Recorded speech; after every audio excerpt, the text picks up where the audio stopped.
Welcome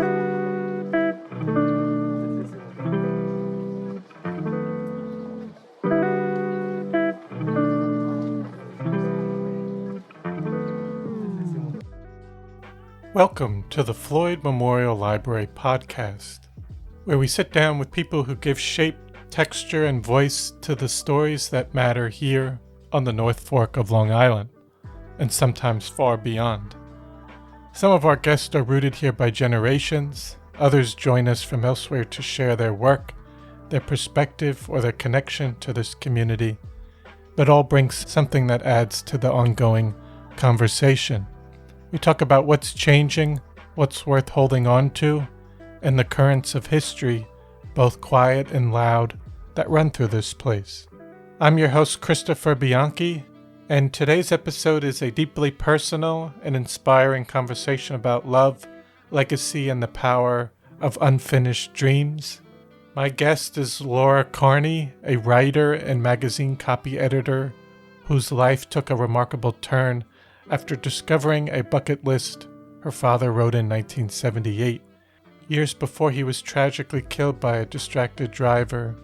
He never had a chance to complete the list, so decades later, Laura set out to do it for him. In her memoir, My Father's List: How Living My Dad's Dream Set Me Free, she recounts that incredible journey. But this is more than a story about crossing things off a list. It's about grief, healing, and discovering personal purpose through inherited dreams. Laura shares how the journey changed her, not just as a daughter, but as a writer and a person. We discuss generational differences, forgiveness, and the surprising truths uncovered along the way, from meeting President Carter to writing to the Pope. Laura's story is one of resilience, transformation, and hope. So I hope you enjoy episode 121 with Laura Carney. This episode was recorded May 22nd, 2025. Thank you so much for coming on the Floyd Memorial Library podcast today. It's great to have you on the show. Thanks for having me. I'm really excited to talk with you. Oh, thank you. And like with many of our episodes, if before we get into your book, could you tell us a bit about your background and your life as a writer? Sure. Well, I grew up in Delaware and I've ended up in northern New Jersey. That's where I live now, kind of in this very roundabout way. I moved to New York just after college. I majored in journalism. And my goal was to get a job as a copy editor at a magazine, which I thought was just very easy to do. And then I would write on the side. And then I did that for many years. I had a brief stint where I moved to Baltimore as a copy editor, and then we moved back up to New Jersey. So we've been living in the Montclair area for, I guess, about 14 years now. And I mostly, throughout my time as a copy editor at magazines like Good Housekeeping, I worked at OK Magazine for a little while. I was a TV recapper. That was where I started channeling most of my writing skills. I think just because it was like a regular thing, and I really enjoyed. I enjoyed finding Easter eggs and what I guess what they call smart television, and I liked that I could really interact with the people who read it. I now think that pursuing that regularly actually gave me the stamina as a researcher that I was going to need when I ended up becoming a book author a few years later. But that's what I mostly did. It was nice because it's no pressure. It's not like you're being published in print when you do something that's like a blog like that. But I did actually, when I started becoming an activist for safe driving, that was really the kick in the pants I needed to start pitching more. And then I started publishing essays in places like Runner's World and the Washington Post. Had you written any other books previously before this, or this was No, for... My Father's List is my first book.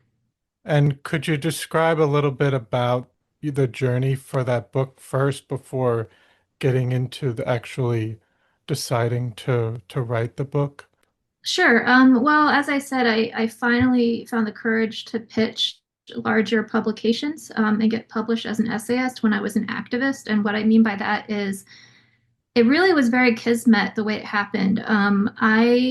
My father died when I was 25 because of a distracted driver. It was a teenager who was making a phone call at a red light, and he was at the next red light, the next intersection. I was told that he died instantly, and that it was believed that he wasn't in pain. So that was a relief. But it definitely was not what I had in the cards as a 25-year-old for how my life was going to go. And, it was like, it was a strange time to have something like that happen because you're supposed to be very excited about your life beginning.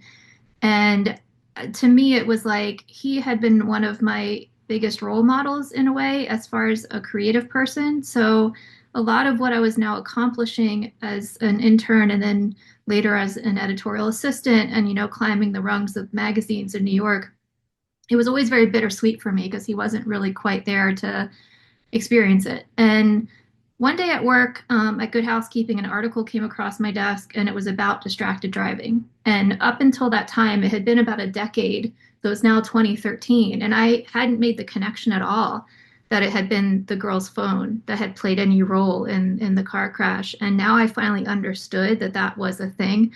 I mean, to be totally candid, I avoided news stories about car crashes for about 10 years. Wow. So, because it just was very triggering for me. Hmm. But now that I saw this and I realized there were people out there, like the guy in the article, who were trying to educate. Mainly, he would go to high schools because his daughter had died. I thought, well, maybe I should help with this. Like maybe I could be a voice in this, and at the very least, I would feel less helpless in what happened to my dad. So I started doing that. I went with him to a school to speak, and then because I was already, in national journalism, I sort of had editors I could pitch to if somebody else had a story. Like I developed a contact with the Washington Post, so if another family wanted to share a story, I could put them in touch. I started becoming someone like that, who was just a connector. And then eventually I started to feel brave enough to tell my own story. So that really was where it came from. But I often would find myself feeling frustrated that, um, I just still kept seeing people do it. I kept seeing people Hmm. use their phones. And it was starting to feel to me like, well, this has become so ingrained in our culture now that like when I've heard people tell me sometimes, oh, that's when I make my phone calls is when I get in the car and go home from work.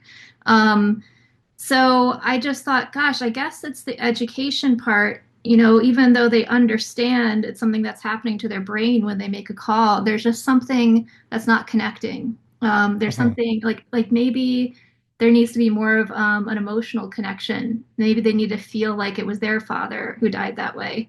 Um, so that was really where I was with it when one day, I guess it was about 6 months after I got married, my brother showed me what looked like our dad's bucket list. And I knew he made lists of like famous people he wanted to meet someday. Like my mom used to tell me about them. So when we first saw the list, it wasn't like totally insane or far-fetched that he would do that. But Hmm. I didn't know he had like one master list that he kept his whole life. And later I found out that he actually would keep it in his wallet because he had five of the items checked off, and that it was in the car with him when he died. So now I consider it almost like a holy relic in a way. It has like a magical energy to it. So as soon as I saw the list, for me it was sort of like it was both a solution to a problem creatively because I thought, oh, I was meant to find this and do it and write a book about it. But it also had this very gosh, almost like just a divine origin. It was like, why am I finding this in this moment at this time? Like just after I've gotten married, I happened to be in a place in my life. I was 38 years old, where I sort of felt like pressure to have children if I was going to, pressure to settle down somewhere, pressure to basically choose what my life was going to look like. And I felt for those whole like 13 years since I moved to New York, I was still sort of floating. I was still just sort of figuring out my career and just in some ways I think that also was a result of the trauma of my dad dying because sometimes when people go through that, they're just sort of surviving and they're not necessarily able to make choices on how to move forward in their life. So I was in a place where I needed to move forward. I had just gotten married. I wanted to take some ownership of my life, but I didn't know how to do that. And I didn't know how to do it as me. I was feeling a lot of like, oh, a woman should want this at this age. And it was very disconnected from me from like, well, what does Laura want? So finding it was almost like my dad was coming in and saying, well, I can help you with that. Like remember what a creative free spirit I was, and it was such a blessing as I started to delve into doing it because it was like, oh, right, this was who I was as a kid in your eyes, this little girl who could do anything. And to have that energy back in my life at 38 was like amazing. It was like I was getting a chance to start again in a way. And you mentioned it was your brother that found the Hmm. list, but your father had written the list in 1978, and you began completing it nearly four 2017, yeah. yeah, 4 decades later. Yeah. Um, how did that generational cultural gap shape your experience of carrying out his goals? I mean, the timing of it is really interesting, I think, especially since at that time I was so focused on trying to get people to drive safer. Like I was Hmm. so obsessed with what do phones do to us. And I realized as I was trying to finish the things he wrote in 1978, it probably behooved me to do them as closely as possible to the way he would have done them. If Yes. I'm to really honoring this. So it's like when we would travel, I would stay in a historic hotel, like if it was haunted, even better. Hmm. Like what would have been there in 1978 if he were to go to New Orleans, which in New Orleans you really have your pick of haunted hotels, Yes. or San Diego or St. Thomas, or London. So the travel items, it was like, or we would just go, for a hike in a park, like just go to the place, go to churches, go to the places that were there when he was alive. Um, but then I think the other element of it that was really great, I mean, just like therapeutic as far as channeling 1978 was I wasn't using my phone as much anymore. And not just because I now was busier, because I now had 54 items. At first, I gave myself a 4 year deadline because the first item said he hoped to live until the year 2020. So I thought, oh, well, there it is. It's already built in. And then the pandemic happened. So I actually Mm. ended up finishing it in 2022. But yeah, and even when I say that out loud, it feels weird because sometimes I feel like I'm not totally finished. Like I feel like Hmm. some of it's still working on me. But anyway, yeah, it felt to me like it behooved me to not use my phone as much. And when I was out in public, whether I'm using public transportation or just walking around in New York, that I was aware, that I was paying attention, that I was, noticing who was around me, listening to conversations. Like I met strangers just walking down the street a lot in New York when I Hmm. was doing this. And it's really because I learned that the answers to certain list items would have to find me. And I had to be ready when they came because I started at one point to feel almost like it wasn't so much me choosing to do the list as it was me agreeing to do it. Hmm. And this outside force was pulling me and was guiding me and showing me the way. And to me, finally really believing that there was some spiritual guidance or some kind of faith that was required, like faith in the process to live the life I'm supposed to be living, that to me was very different from how I was living before, which was really more of a desire for control, and feeling like everything was always up to me at all times, if that makes sense. Yes, definitely. And I think our modern technology tends to is conducive to creating those feelings. That's why I think a lot of people are very anxious. Yeah, that I see more today, and just we're so, I guess it's in terms of the phones and Mhm. just being absorbed by that constantly or being bombarded with information. And like you said, even whenever we do have time by ourselves, or we try to make up that time, even if we're in the car or something like that, because then when we get home, we have other things we have to do. But it really is a distraction, obviously. Yeah, and Uh, if you look at 2017 forward, that's really around the time that was starting. And it's funny, right? Because it's promoted as a connector. Hmm. Like it's promoted as here's how you can stay connected to all your friends and family who are all over the place. But really, if you're doing it when you're alone, or even when you're in a public place and then you create this space around you of, oh, I'm alone because I'm on my phone. And I Hmm. think instead what it's created is this like isolation and loneliness. So while that was happening to a lot of people, I started getting to have this experience of actually feeling more connected, both to faith and also to my inner self. Hmm. And specifically in the book, you write about some of the 54 items that you've completed. Could you talk about which one maybe gave you the most insight to who your father really was in terms of some of the items on his list? Well, he was definitely a thrill seeker, so a lot of them were really fun. Yeah. Somewhat death defying, like, swimming the width of a river. And he was very poetic too. So he would Hmm. write them in a poetic way, like ride a horse fast, skydive at least once. That one was a very thrilling. Um, but I think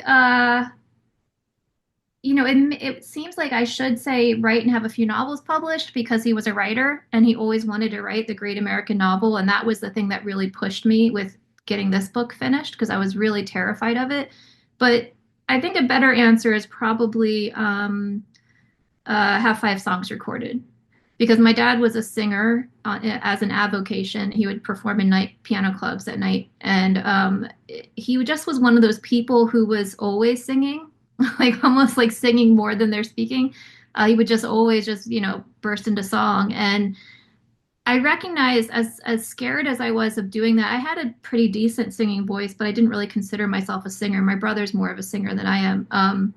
He's actually performed on stage, but uh, I had some nervousness about the public element of it and also feeling like my dad was so good at it. Like I just don't know if I can live up to this.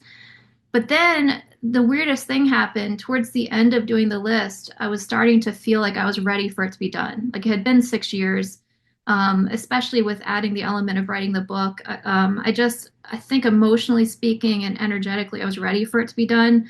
And it transpired in such a way that my cousin who was helping me, who's a can produce albums, was too busy to finish it. I had to finish my recordings myself in my closet at home, which struck me as so ironic because here this list had taken me to Europe and all of these like far flung out places, but I'm finishing it inside a closet. And I Mm. recognized that that was the actual reason I was afraid of it. Because as I stood there recording these songs, I recorded the ones that I considered my dad's greatest hits because he would sing them with us kids. And it was like I was reconnecting with that bond with him singing to us. And it was very emotional for me. And I think really music has such a way of helping us connect with our hearts more than any other art form. So it helped me to understand what an artist my dad really was, and that he was actually pretty fearless with vulnerability, with connecting with people on that. I think if you're a singer, you connect with people on a very deep level, and even as a writer, I don't know that I would ever fully reach that. So that I guess Hmm. that's the one. Like wow, like what a great gift. What an incredible gift you are to the world if you can sing. Yes. And I think you've touched on this a bit, but in living someone else's dream, did you ever find yourself uncovering your own in your own process? Yeah. What happened to me was I guess the best way I can explain it is there's this great interview that Anderson Cooper gave with Stephen Colbert a few years ago on his podcast. And he talked about they had a shared experience of losing a parent at a young age. And Stephen Colbert, I think it was his father and two of his brothers, they died in a plane crash. And he was saying how there's always this feeling of who you were before the tragedy and then who you are after. And I think that was what I was struggling with a lot because I was at a place where I had just gotten married and I wanted to move forward in my life. And instead, I was very stuck at age 25 when this Hmm. thing had happened. And I needed to find a way to reach back and get that person who I was before that time. But I couldn't figure out how to do that until I started to find a way to reframe that death and find a way to accept that it had happened in my life. So I think the result of that was instead of actually working through those feelings and working through that grief, I sort of went into denial about it. So my outward image from about age 25 to 38 was very important to me because I wanted to seem strong. And I was sort of a person who was like, this is who I am despite what happened. You know, I can still be a successful adult just like everybody else. But that's really dangerous if you're living that way. And I think in this age of social media, a lot of people fall into that because it's like you're defining your choices in life by what does it look like, you know, and what is Hmm. everybody else doing, and am I proving myself to be worthy of something? And that's sort of who I was. And then as I started doing this project, and it really required going in and finding who I really am in Hmm. order to do these list items. And it's a very inner focused direction I'm taking now. I gradually started to understand that no, I'm going to live a good life because this happened, not despite. I'm not supposed to be facing away from it. I'm supposed to be facing it. And when I wrote about the more difficult parts of that time, it was like I was free. That's why I have the subtitle of the book is How Living My Dad's Dream Set Me Free, because I no longer had this burden of, oh, maybe my dad was unlucky. Why did this happen to our family? I have to prove we are lucky. You know, I don't have that anymore now. Instead, I'm like, oh, this was on the surface a terrible thing, but actually probably part of a blueprint. And I accept that and I embrace it. And now I'm a person who can help people dealing with more difficult things in their lives and sort of owning the good that comes from it. No, that's interesting, and just coming to terms with that Mm-hmm. later on. And you talked a bit about the driver, but you've spoken publicly about the driver who caused your father's death. How did forgiveness or even the struggle with it play into the emotional landscape of your journey? That's a really good question. That's a hard question for me to answer because for a long time, I think when I started doing this bucket list, I had become almost like I don't know, almost like a preacher. Like I was like proselytizing and telling, like shaking my finger at people and saying, don't drive that way, you know. And I had, Hmm. you know, I had taken seminars in distracted driving. I understood the nuts and bolts of why our brains, you know, the truth is we are only seeing like 25% through the windshield when we make phone calls while driving. Hmm. So things that are on our periphery, we don't know it's happening, but we're like they've done tests on people at colleges and they would miss things. So I forgave the driver in a very practical sense because I thought, well, God, it was 2003. Nobody had this, even though some of those studies existed then, the general public wasn't aware of it. So she Hmm. wouldn't have known. And, you know, also, you know, the harder part of that, so yes, I forgave her in my mind, but I think the harder part of that was I needed to forgive her in my heart. And that's a different thing.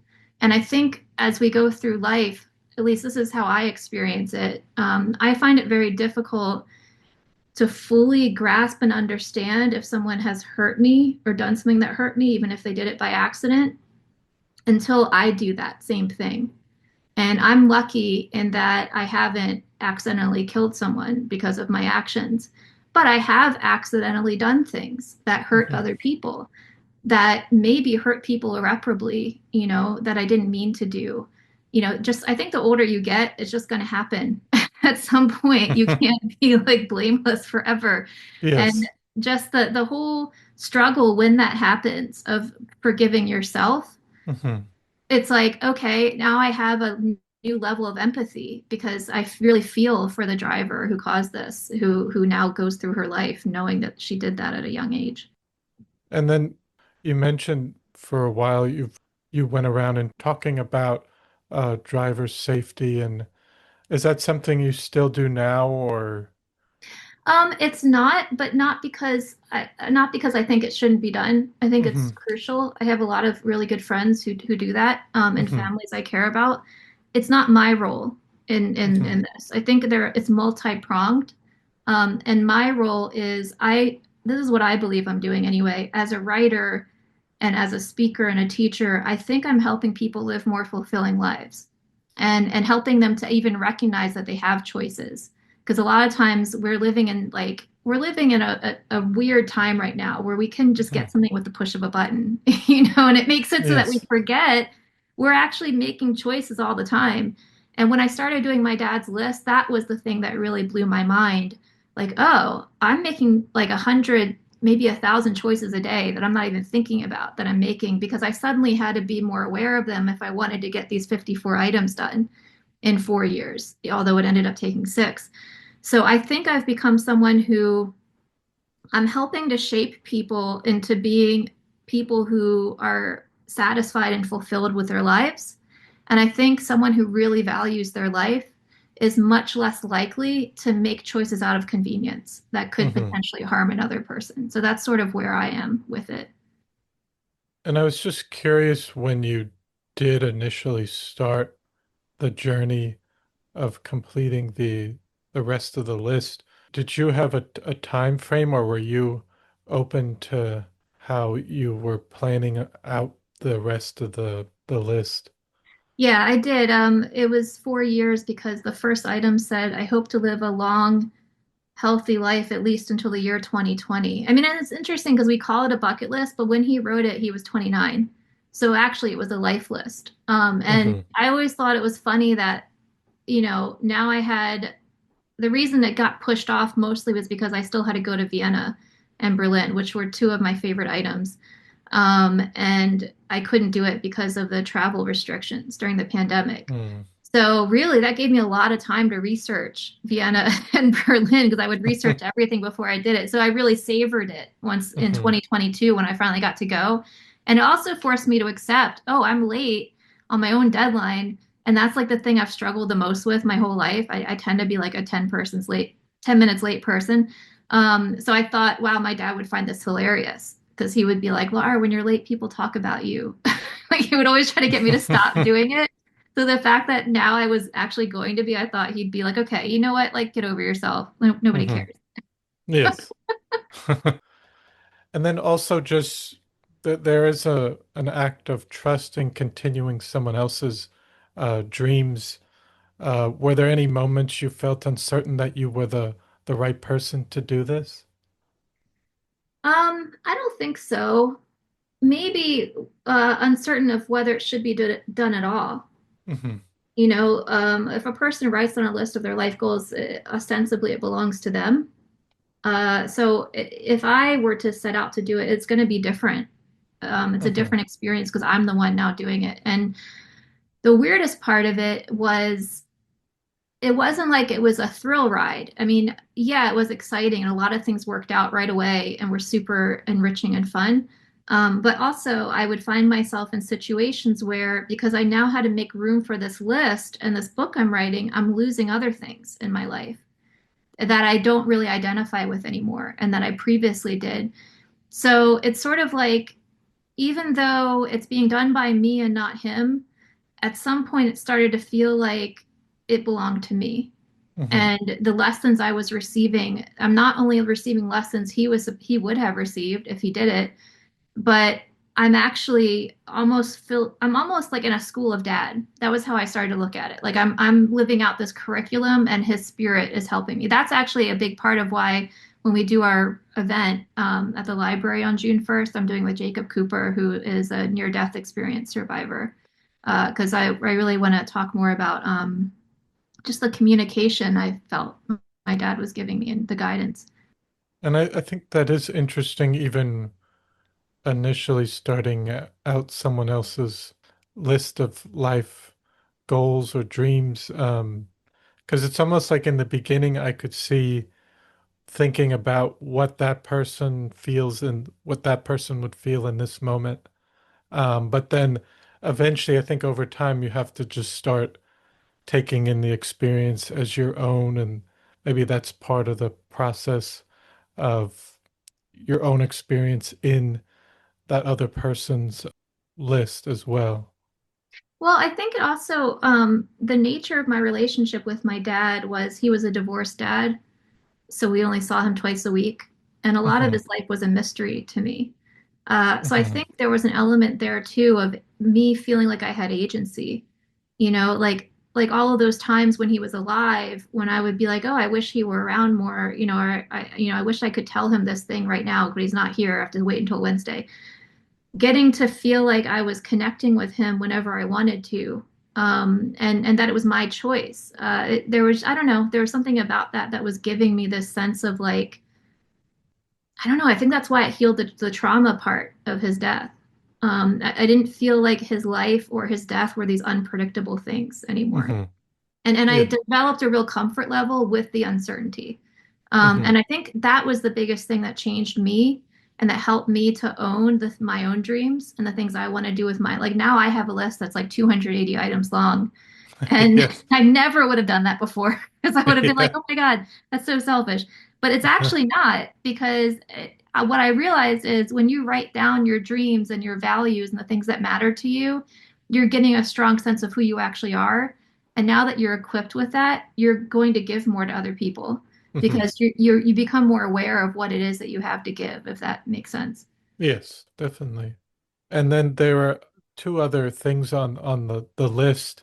One was meeting a president, and the other was, well, I guess you got to correspond with the Pope, Yeah, but you also got to meet President Jimmy Carter, which these are extraordinary moments. I know. But how did they challenge or even deepen your ideas of faith, leadership, or legacy? Well, I mean, one thing that happened was I started to understand how within reach things like that actually are, Hmm. and the Super Bowl was like that too. I went to the Super Bowl, and those are the kinds of things where people would say to me, how did you do that? Like how do you make, and really if you research anything enough, you're going to find the steps you have to take to make something happen, and I don't think we really do that a lot. But there was a lot of divine intervention going on there too, I think. Like with Jimmy Carter, I was going at it like a journalist would. I was contacting his foundation and trying to set something up with them. And they agreed to give me a private tour, but they couldn't give me any guarantee that I would actually get to talk with the president, which, you always call them even if they're no longer president. And when we got down to Georgia, really it was just this fated thing, I think. We ended up in the parking lot at the hotel at the exact same moment as one of his biographers and just hit it off with him. And we're still friends to this day. And just had like a 3 hour conversation about Jimmy Carter, which I was able to maintain only because I had been researching him like crazy. Even though he was the president when I was born, like I didn't know very much about him. And I think that Art Milnes, who was his name, the biographer, I think he put in a good word for us. We still, to this day, he won't own that he did that because he's a Canadian, so he's very humble. But but yeah, he I think told him, hey, there's this woman here and she's here to whatever. Because you're not really supposed to have conversations with him. He used to teach Sunday school every Sunday in Plains, Georgia, so that's how we did it. But he would take pictures with everybody after the service and not actually sit around and like talk with you for a long time. But I just took a chance and I told him why I was there. And he said, oh, very good. And, he said, come back down and see us again. And, it was enough that it felt like a conversation. So I like when that actually worked, I was like, oh my gosh, I'm going to be able to do all of this because that was what everyone thought was the most impossible item. And, it said talk with the president, which I felt like Jimmy Carter sufficed because he was the person my dad was talking about because he wrote it in 1978. And also, Yeah. I found out later in 1978, Jimmy Carter did this really weird thing where he would actually take phone calls at the White House Hmm. from Wow. regular citizens. Like it was through NPR. Wow. They would take the calls on the radio and then he would respond to them. So I Oh. imagine that's how my dad thought he would do it. Hmm. And same with the Pope. I think they had a brand new Pope in 1978, John Paul, I believe, and Yes. my dad would have been very invested in that because he was known as like the actor Pope because he had Hmm. been an actor when he was younger. Okay. And my dad being the entertainer, I'm sure was like, oh, I want to talk to that one. And that one I actually thought would be the most difficult list item, if not completely impossible. So I waited until the very last year. And then I finally started researching it. I talked with this priest in New York, Jesuit priest, Father James Martin, who was very close with Pope Francis.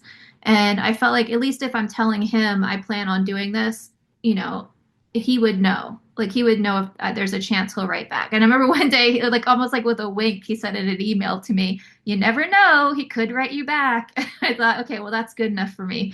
So I learned there's a way of addressing the Pope if you're Catholic, and there's also a special closing to a letter if you're Catholic.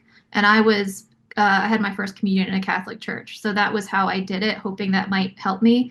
And I actually wrote to the Pope about phone addiction because Pope Francis had spent a lot of time talking to kids about that. And I said, here's a real result of it. Because I think at this point in time, distracted driving is happening because of phone addiction. I don't think it's happening for any other reason, really, because people know Mhm. enough about it.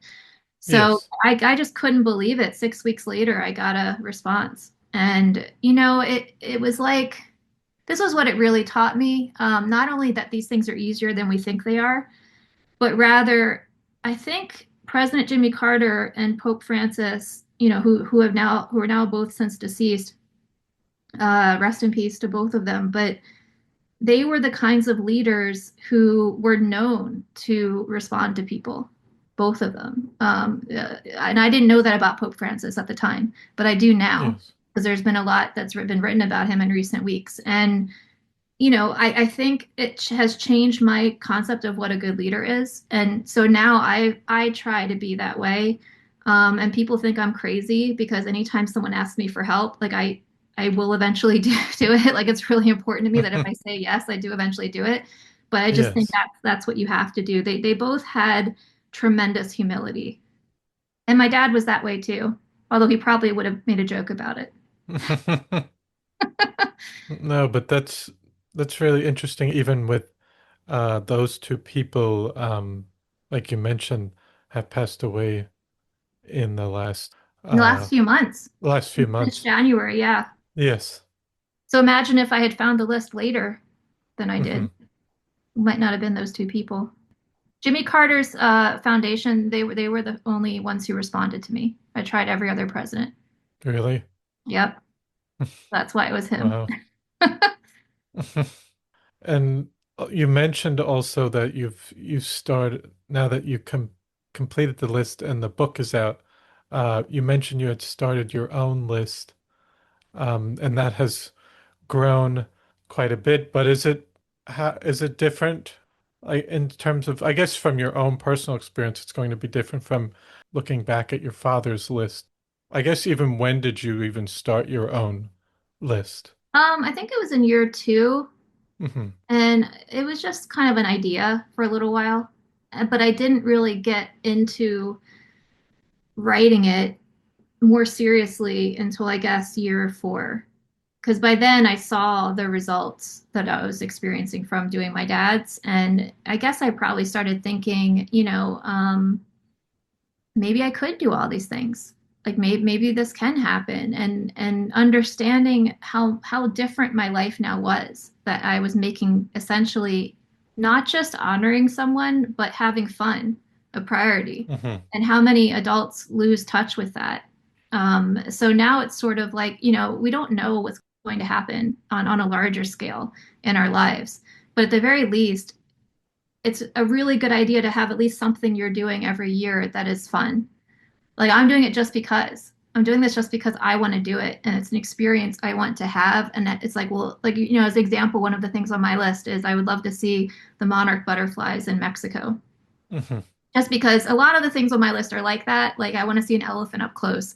I want to see a volcano. Just things that would fill me with awe, because I think it's really important to have that just as a human being, especially if you're someone who maybe did lose a parent young, or anybody for that matter. There's something about the power of awe-inspiring moments that helps heal whatever it is that you're struggling to heal inside of you. So I really Hmm. try to accumulate those as much as possible. And boy, I just got a lot of them doing my dad's bucket list. And I try, you do your best. I couldn't fully capture them in the book, but they're there. Hmm. Yes. And I had a question. I even during your journey or even completing the list, did you ever think about what your dad might have thought of you completing this list and him kind of just his thoughts on it or what he might have thought of that? Yeah, well, it's interesting. I don't even think of it in terms of past tense anymore. Hmm. Like what he might have, and again, that's another reason my speaking partner is going to be Jacob Cooper because he has actually had an experience of the afterlife. And I think my dad's spirit is very present, and I think it happened and it was finished because he helped me do it. And I found a way to connect with him, I think because for lack of a better, more scientific phrase, I think I raised my vibration in a way. When I was very focused on how sad I was and how angry I was about the way he died, it's almost like I couldn't have the happy memories. I couldn't connect with his spirit on that level because I wasn't in joy. I wasn't in happiness. But there's something about when we make ourselves remember good things and we think about, boy, instead of like, oh, my time with them was cut short, instead you could say, oh, but wasn't I lucky to have those 54?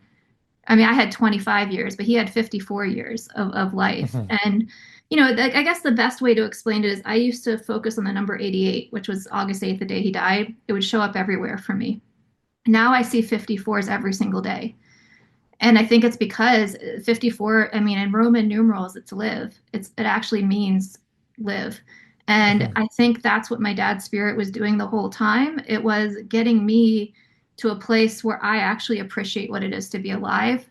And now I get to be a person who celebrates that. No matter what, even when it's bad things, even when things seem bad at first on the surface, just wait a little bit because Hmm. I think things always work out in the end. So I think And he's very psyched. I think he's very proud. He also would say, if you were able to ask him, he would say, "I didn't care if she did this or mhm. not. This was her thing, and I'm proud of my daughter either way." Yes. And then I guess just lastly, have you gotten to talk with other people that have had similar experiences in terms of losing their father or a parent at that age? And what advice have you given them, or just even talking with other people about that? Typically, if I find out that someone has passed away, I will tell someone that they're still with them. I know Hmm. that can even come across as trite, just like, oh, everything happens for a reason, or Hmm. like they're in a better place. Like what? Like those are the worst things you can possibly say to someone who has just Hmm. experienced a loss. However, when I say they're still with you, I believe it completely, because they are. And I believe that they want us to continue including them in our lives Hmm. and in our birthdays and holidays. And there's this really great medium named Alison Dubois who gives that advice, and I champion it wholeheartedly. I often find actually at my wedding, at holidays, on my birthday, there's always these situations I find myself in where there's an empty chair and it's like maybe there was an extra amount or something, but it happens a Hmm. lot. And I'm like, that is exactly where he would be sitting if he Hmm. were here. So I recommend that. Still include them. And the thing that really blew my mind was how when I was 25 years old and this happened, it was somewhat alienating for me because it is more unusual that young, and especially in a rapid, tragic way. And it's difficult to find your peers who can relate to that experience when you're that age, and you can leave that experience feeling sort of isolated and alienated by it. However, if you have a tradition you had with that person and you can find a way to maintain it and even like ask people to help you or join in, it's a great way to cope with that grief because I really think what happened to me was all of the people who helped me with this list were channeling my dad, Hmm. and I was channeling my dad's daughter. So that was why the grief found so much outlet and so much healing because they always say that's what grief is. It's that you love someone, but you no longer have an outlet for that love. You don't know where to put it. So it's like this yearning for the place to put it and that connection you can have. And also, I have experiences of my dad being in my dreams once Yes. in a while, and I really do believe that that's a real thing.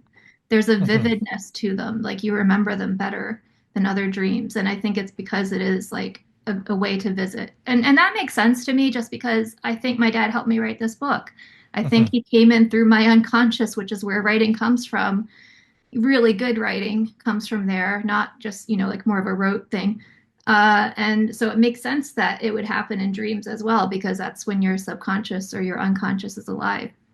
And I do want to add too that when people come up to me at events and tell me very personal stories about grief, there's always this sense of I've given them permission. Hmm. And they don't often feel that they have that, especially not in public settings, which I think is a shame because it's so much a part of being a human being. We should feel permitted to share those things and talk Hmm. about them. Yeah, because some people might not feel, because you're talking about your own experience, they might not want to bring theirs into the situation just to take away from that. But I think in the end, it is a good thing for people to feel comfortable to talk with you even about their own experience. That's interesting. I've never thought about it that way. I actually almost to a person feel that they're almost excited to talk about it with me Hmm. because they have finally met someone who is willing and able to hold it. Hmm. And I always feel I try to treat that as the privilege that it is. Yes. And usually, like at the end, I usually just ask if you have any other things you'd like to say or discuss that we haven't touched on or talked about. I'm just really looking forward to this event on June 1st, 3 p.m. I think we talked before the interview a little bit today about Walt Whitman, and I'm super Yes. excited about figuring out a way to honor him. And he had a lot of thoughts about the afterlife and just about celebrating individuality, Song of Myself and all that. I mean, and if nothing else, My Father's List is a book about celebrating individuality, Hmm. owning your life and the fact that you have your own path to walk. That really is what it's about. So I'm looking forward to that discussion. And my friend Jacob Cooper, who wrote The Wisdom of Jacob's Ladder and Life After Breath, he's going to be talking about the NDE he had when he was 3 and how that vision of what happens when we die affected the way he lives. And we Hmm. sort of, I didn't have that experience myself, but I have had connection with my father on the other side. So we have some of that in common. And I think it will open up a lot of interesting conversations. Definitely. No, definitely for the listeners, definitely come out on June 1st at 3 p.m. to the library. It'll be a great event, and I want to thank you so much for taking the time to come on the podcast and share your story. It's really a powerful story, an important one to share with everyone, and I'm glad you were able to put it into a book so everyone can really appreciate the work you've done and just the passion and drive behind the story. So thank you so much for coming on the podcast today. Thank you. Thanks so much for having me. You asked really great questions. Oh, thank you so much. So I hope you enjoyed episode 121 with Laura Carney. I want to thank you for listening to the Floyd Memorial Library podcast, and we'll see you next time.